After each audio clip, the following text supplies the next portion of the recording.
Estar obsesionado por la limpieza o una extrema preocupación por el orden y la asimetría son algunos de los trastornos obsesivos compulsivos más comunes.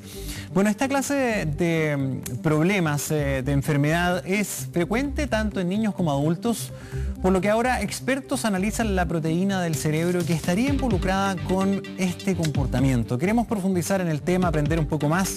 Estamos con Pablo Moya, quien es investigador del Instituto Milenio y del Centro Interdisciplinario de Neurociencia de la Universidad de Valparaíso. ¿Cómo estás, Pablo? Bienvenido. Gracias, Gonzalo. Buenos días. Muy bien.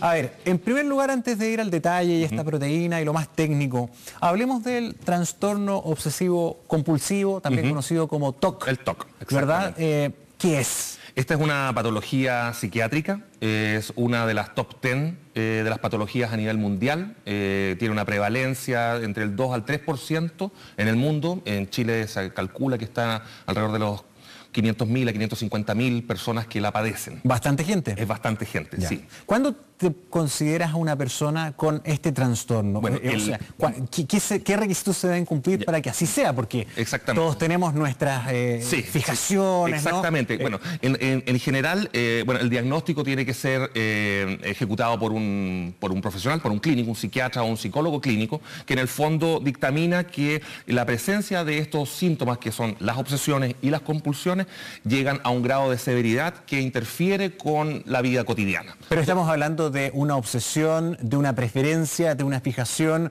también de un miedo, de algo más bien irracional. Exactamente. Las obsesiones son, en el fondo,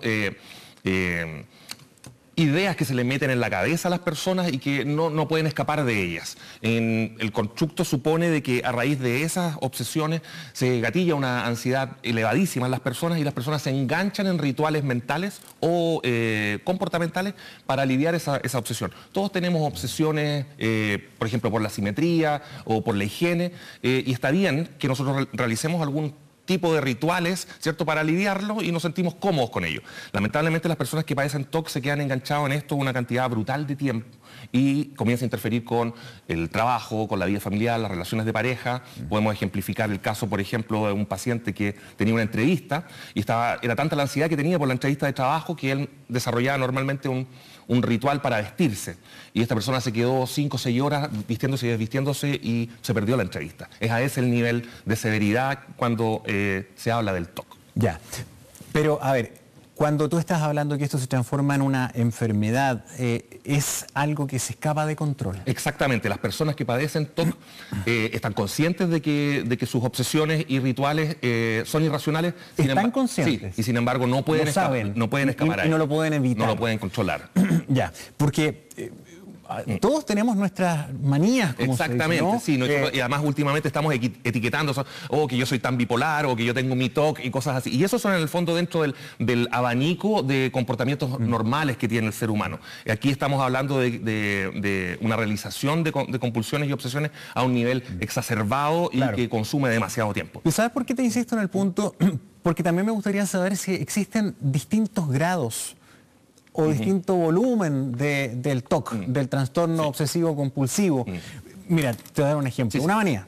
Yo en las entrevistas utilizo colores. Perfecto. Para tener las ideas más fáciles de detectar. ¿Te sientes cómodo con ello?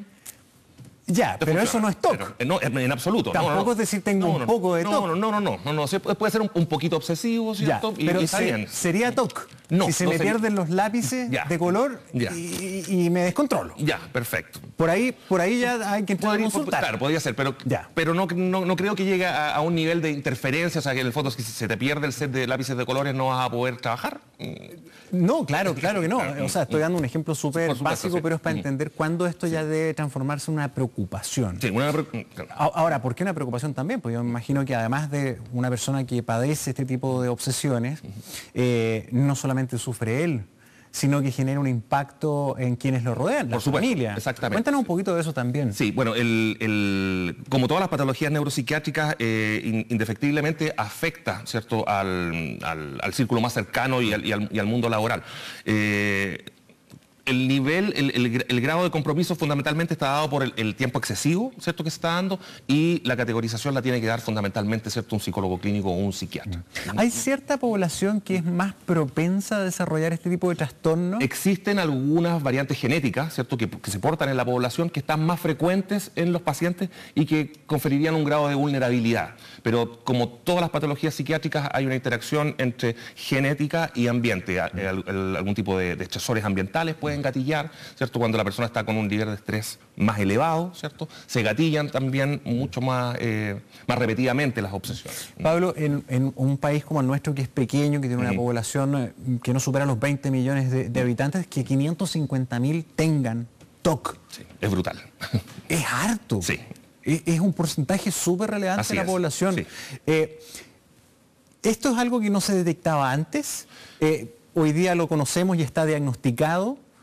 Probablemente en el pasado a muchas personas que padecían esta enfermedad les decían, este es un mañoso. Exactamente, sí, claro. Sí, existe, bueno, el valor del medio millón o 550.000 habitantes es una estimación, porque no existe dentro de la encuesta nacional de salud la estimación exacta. O sea, es en el fondo una prevalencia que se estima de otros países a nivel mundial, cuánto sería aproximadamente en Chile.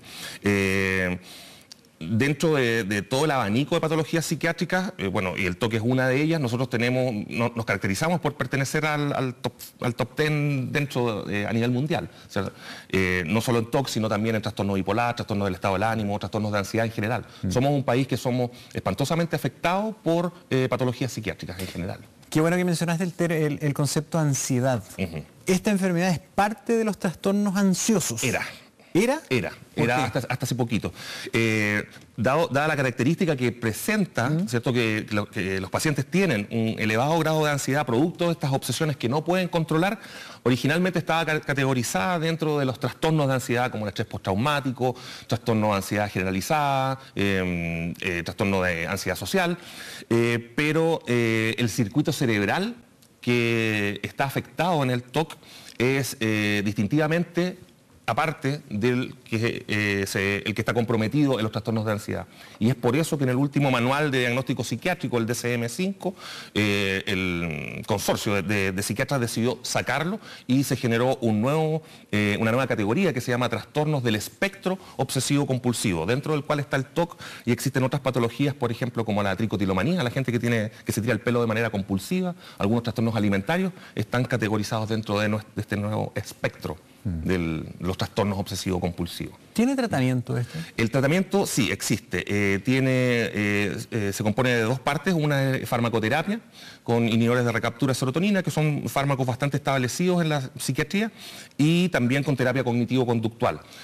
Fundamentalmente es una terapia de exposición y prevención de respuesta. Por ejemplo, si tú tienes una obsesión por la higiene, te hacen exponerte de manera repetida a algún estresor, por ejemplo, tomar el pomo de una puerta que está espantosamente cochino, y manejar con el terapeuta el control de ese urgimiento que necesito ir al baño a lavarme las manos. Entonces, es en el fondo una readecuación del comportamiento frente a los estresores. Y es bastante efectivo hasta el 40-50%. Eso quiere decir de que tenemos aproximadamente la mitad de los pacientes que no responden al tratamiento, y es por eso que existen distintos investigadores, incluido mi laboratorio, que estamos trabajando en búsqueda de nuevas terapias. Sí, hemos conocido algunos ejemplos de personas conocidas como la modelo Naomi Campbell, que viaja en primera clase, o sea, en el lugar más top del avión, pero entra con mascarilla, con guantes, limpia el asiento, lo desinfecta, le mete cloro, antes de sentarse. Exactamente. Eso es TOC. Sí.